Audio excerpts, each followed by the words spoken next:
Adeptes de la grande toile, bonjour. Aujourd'hui, on va parler d'un des plus grands succès de tous les temps, Titanic de James Cameron, le film de tous les superlatifs.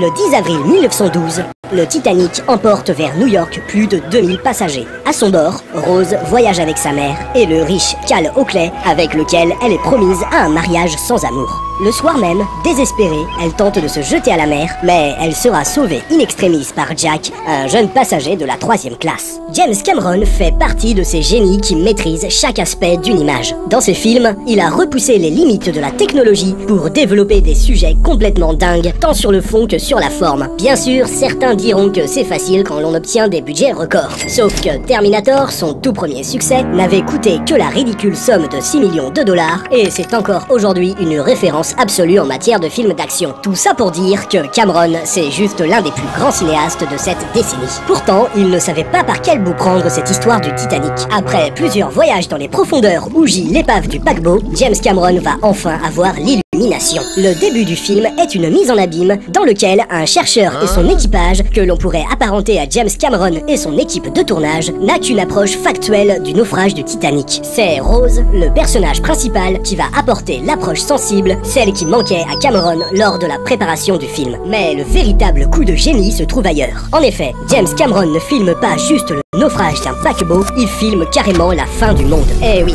le Titanic est un monde avec ses classes sociales, mais aussi son paradis et ses enfers, car quand on parle du monde et d'apocalypse, on parle évidemment de mythologie. D'ailleurs, le plan où Rose crie sa liberté les bras en croix tout à l'avant du bateau n'ont pas marqué l'inconscient collectif au fer rouge pour rien. Rose a une place entre ses forces en équilibre, mais son avenir lui paraît bien sombre. Jack Dawson va alors lui apprendre à se libérer du poids des conventions de la bourgeoisie et ainsi à devenir maîtresse de son destin. Titanic est malheureusement très souvent considéré comme le blockbuster type dont le succès n'est dû qu'aux scènes d'action et aux effets spéciaux. Pourtant, il s'agit d'une œuvre tellement puissante et universelle qu'elle parle au public quelle que soit sa tranche d'âge ou sa condition sociale. Titanic est un mythe, un tour de force unique dans l'histoire du cinéma. Voilà, c'est tout pour aujourd'hui.